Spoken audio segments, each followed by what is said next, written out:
दोस्तों, 26 नवंबर 2024 मंगलवार के दिन करीब 400 वर्षों बाद एक दिव्य और दुर्लभ संयोग बनने जा रहा है, क्योंकि इस दिन साल की सबसे बड़ी उत्पन्न एकादशी पहने जा रही है।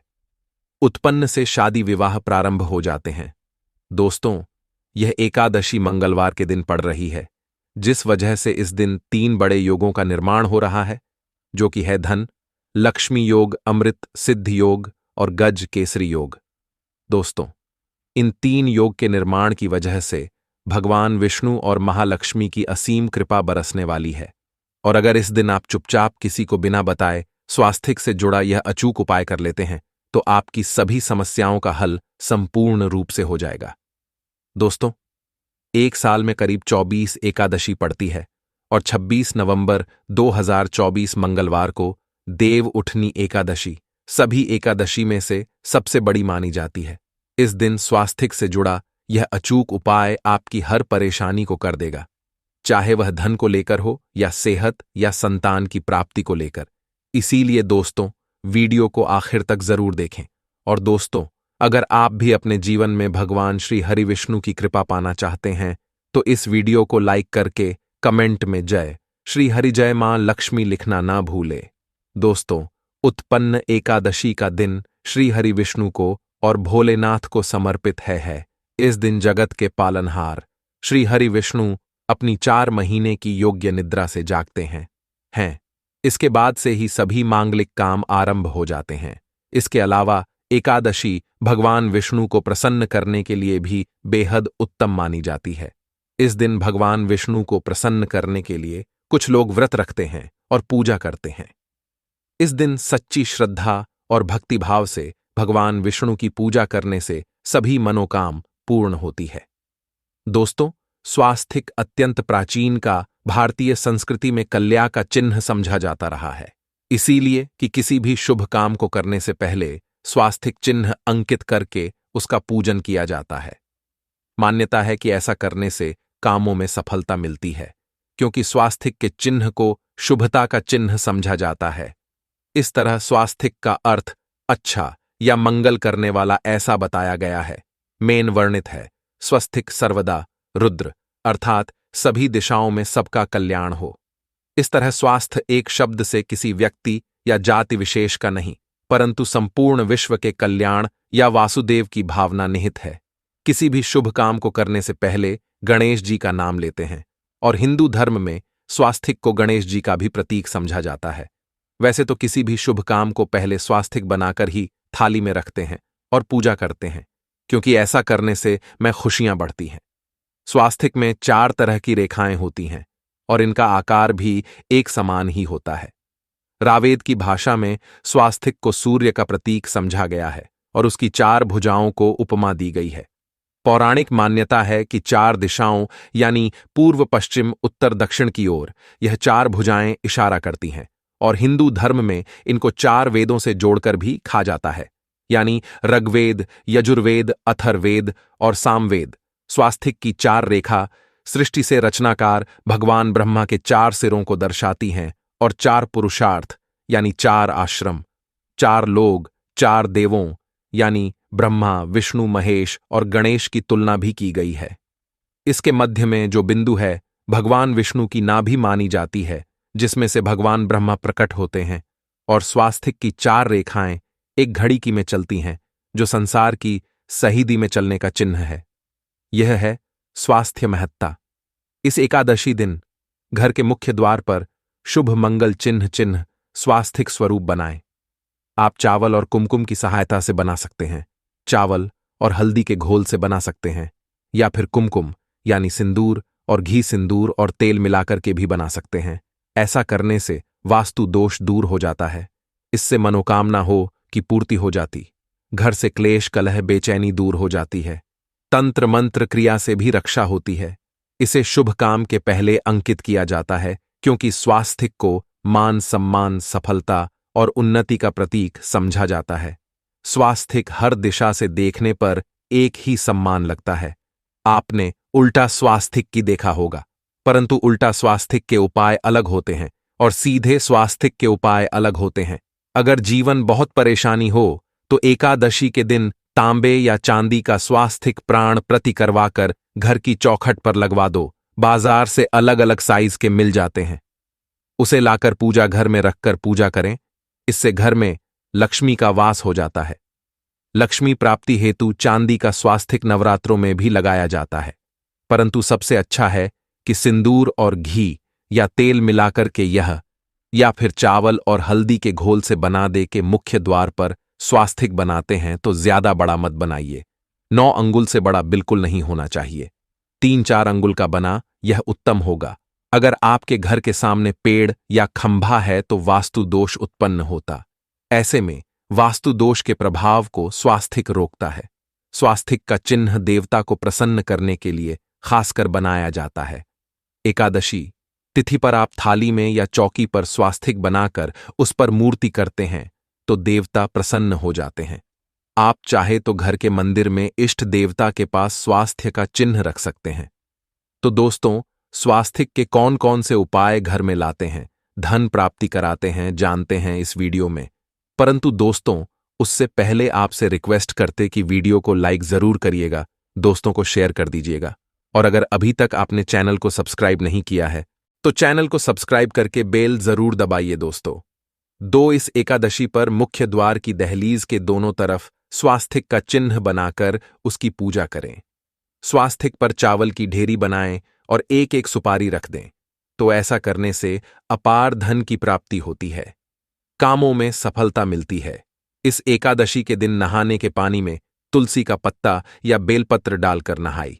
यह स्नान के जल में जब आप बेलपत्र डाल देते हैं तो सभी तीर्थ स्थानों में स्नान करने समान पुण्य फल आपको हासिल हो जाते हैं।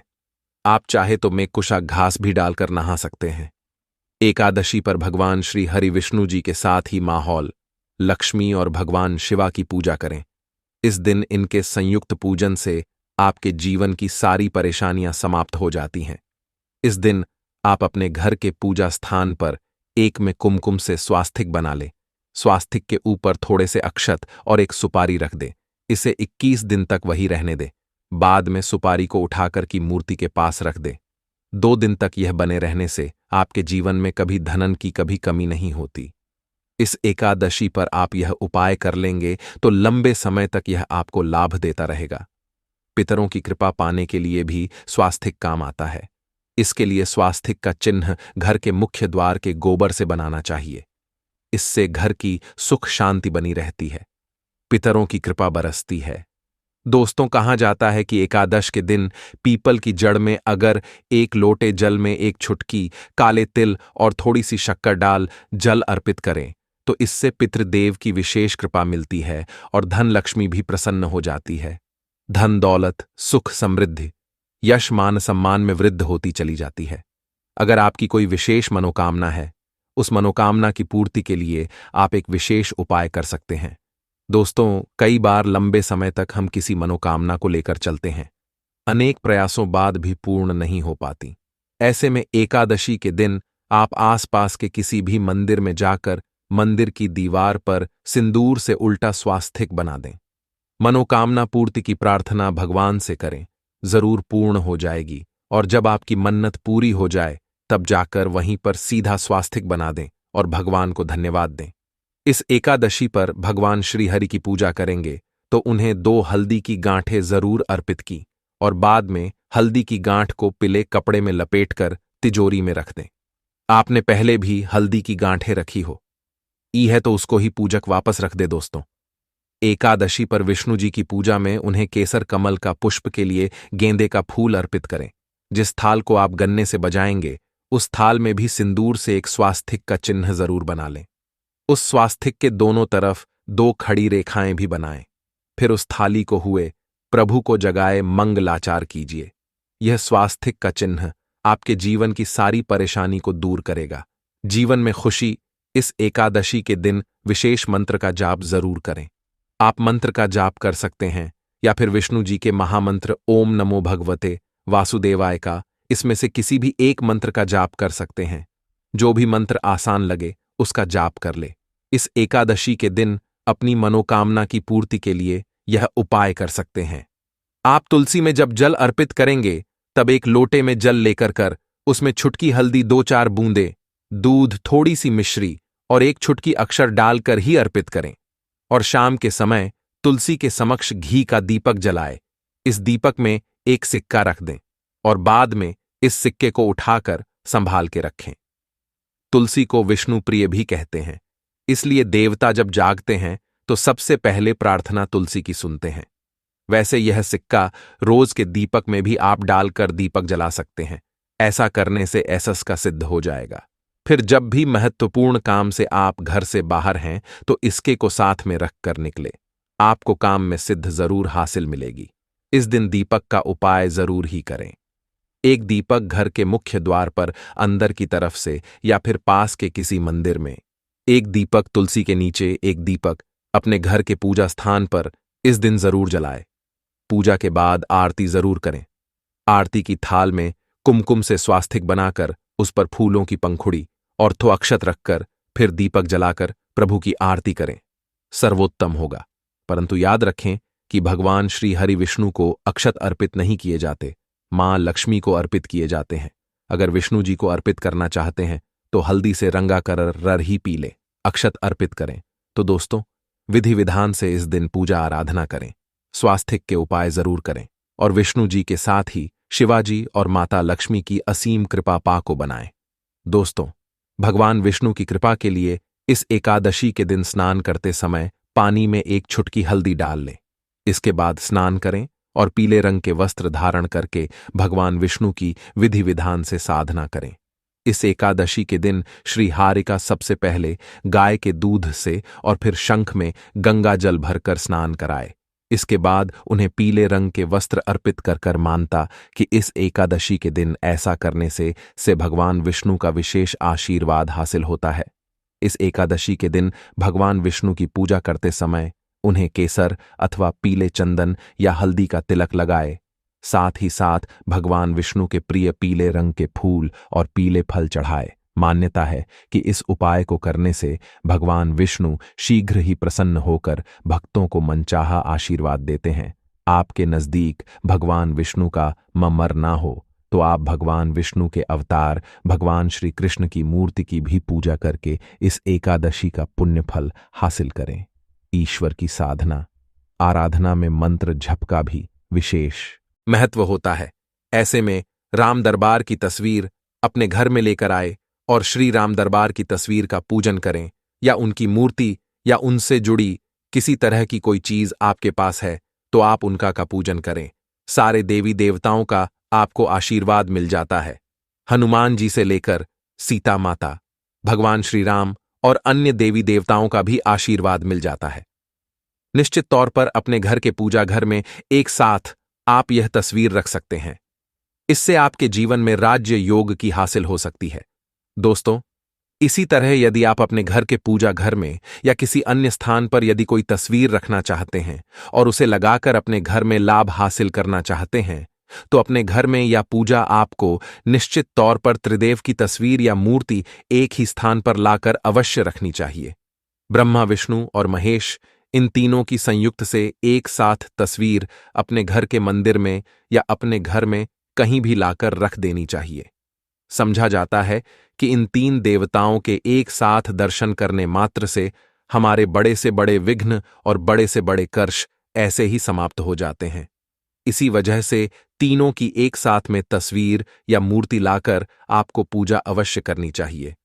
दोस्तों, बात करते हैं कि कुछ ऐसी तस्वीरें होती हैं या ऐसी मूर्तियां होती हैं जिनको आपको अपने पूजा घर में स्थान ही नहीं देना चाहिए। यदि आपने इन तस्वीरों को या मूर्ति को अपने घर के पूजा घर में स्थान दिया है तो समझ लीजिए कि आपको कंगाली का सामना करना पड़ेगा या फिर देवी देवताओं की क्रोधधा का सामना करना पड़ेगा। दोस्तों, और एक बात बता कि मंदिर में कभी भी विषम संख्या में गणेश जी की मूर्तियां ना रखें। जैसे कि 1, 3 या 5 ऐसे रखना जाता है। 2 मूर्तियों को एक साथ रखना शुभ समझा गया है। यदि आप सिर्फ गणेश जी की मूर्ति रखते हैं तो इसके अलावा किसी भी तरह की मूर्ति आपको नहीं रखनी चाहिए। दोस्तों, स्थापित करते वक्त ध्यान दें कि गणेश जी का चेहरा सदैव मुख्य दरवाज की तरफ होना चाहिए ताकि आपको अच्छे और सच्चे धन लाभ की हासिल हो। और इस बात का ध्यान रखें कि घर में अंगूठे से बड़े आकार का शिवलिंग आपको भूलकर भी नहीं रखना चाहिए। सदैव एक छोटा सा शिवलिंग रखें और इससे ज्यादा शिवलिंग नहीं रखने चाहिए। दोस्तों, वैसे तो कोई अपने घर में शिवलिंग रखना ही नहीं चाहिए। उसके बाद भी यदि रखते हैं तो अंगूठे से बड़े आकार का शिवलिंग आपको नहीं रखना चाहिए। आप छोटा शिवलिंग रख दें और ध्यान रखें कि एक से ज्यादा शिवलिंग आपको भूल कर भी नहीं रखने हैं। घर में यदि आप शिवलिंग रखते हैं तो शिवलिंग के ऊपर आपको तुलसी भूलकर भी अर्पित नहीं करनी चाहिए। यदि आपने शिवलिंग रख लिया है और उस पर तुलसी अर्पण कर दी तो देवी देवताओं के का आपको सामना करना पड़ेगा। दोस्तों, मंदिर में यदि आप जी की तस्वीर रखना चाहते हैं, आप हनुमान जी के अनन्य भक्त हैं, तो बैठे हुए हनुमान जी की मूर्ति ही रखें। उन्हें शिवा का 11 रुद्र अवतार समझा जाता है, इसलिए उनकी भी शिवलिंग की तरह ही मूर्ति रखें। साथ ही जो पति पत्नी होते हैं, नए वैवाहिक जीवन की शुरुआत करते हैं, तो हनुमान जी की मूर्ति या तस्वीर को अपने कमरे में, अपने बेडरूम में आपको भूल कर भी नहीं रखनी चाहिए, अन्यथा इससे जीवन कई तरह के दोषों का सामना करना पड़ता है। दोस्तों, हनुमान जी ब्रह्मचारी हैं, तो इस आपको अवश्य ध्यान रखना चाहिए। दोस्तों, राधा कृष्णा की मूर्तियों को यदि आप जैसे अपने क्षण कक्ष में सोते हैं और उन्हें आपके बेर के सामने की तरफ रखा है, किक जैसे कि आप सुबह उठे और आपको उठते ही पहले उनके दर्शन हो जाए, तो समझ लीजिए कि आपका जीवन मालामाल होने वाला है। किसी भी तरह का कोई दोहक धन की चिंता आपके जीवन में रहेगी। दोस्तों, इसी तरह यदि माता दुर्गा की तस्वीर आप अपने घर में लेकर आना चाहते हैं और चाहते हैं कि माता दुर्गा की तस्वीर के माध्यम से आप जीवन में समृद्धि देखें, तो दोस्तों, भूलकर भी आपको माता दुर्गा की क्रोधित अवस्था की तस्वीर, जैसे कि महाली की तस्वीर या फिर महिषासुर का वध करते हुए या क्रोधित अवस्था में माता लक्ष्मी की, माता दुर्गा की तस्वीर लाकर आपको उनकी पूजा नहीं करनी चाहिए। दोस्तों, सदैव और सुंदर मुख वाली तस्वीर ही अपने घर के अंदर लाकर पूजा करनी चाहिए। इसे बहुत ही शुभ और मंगलकारी समझा जाता है। दोस्तों, इस बात का ध्यान रखें कि यदि आप अपने घर में मूर्तियां रखते हैं तो आपको इन पर भूलकर टूटे चावल नहीं चढ़ाने चाहिए, और बेहतर होगा कि आप हल्दी में चावल को पीला करके ही वह चावल चढ़ाएं। किंतु टूटे हुए चावल आपको भूकर भी माता लक्ष्मी को या अपने घर में देवी देवता नहीं चढ़ाने चाहिए। दोस्तों, इसी तरह इस बात का भी ध्यान रखें कि अपने घर के मृत परिजनों की या पूर्वजों की तस्वीर मंदिर में स्थापित ना करें। ऐसा करना अशुभ समझा जाता है, और यदि आप ऐसा लगातार कर रहे हैं तो निश्चित तौर पर आपके परिवार के ऊपर दोष लग सकता है। पितापों का भी दोष सकता है। पितरों की पूजा एक अलग स्थान पर की जाती है, घर के मंदिर में उनको स्थापित नहीं किया जाता है। दोस्तों, इसी तरह भगवान भैरव की तस्वीर या भगवान शनिदेव की, राहु केतु की, इस तरह की तस्वीरें अपने घर में नहीं लेनी चाहिए। प्रतीकात्मक रूप से आप घर के पानी रखने के स्थान पर उनकी पूजा कर सकते हैं, क्योंकि इनकी साधना तंत्र मंत्र और खास पद्धति से की जाती है। घर के अंदर आप ऐसे ही इनका पूजा पाठ नहीं कर सकते। तो दोस्त, आज के लिए बस इतना ही आपसे निवेदन है कि आप हमारे चैनल को सब्सक्राइब करें और अपने दोस्तों के साथ शेयर करें। आप सभी का धन्यवाद।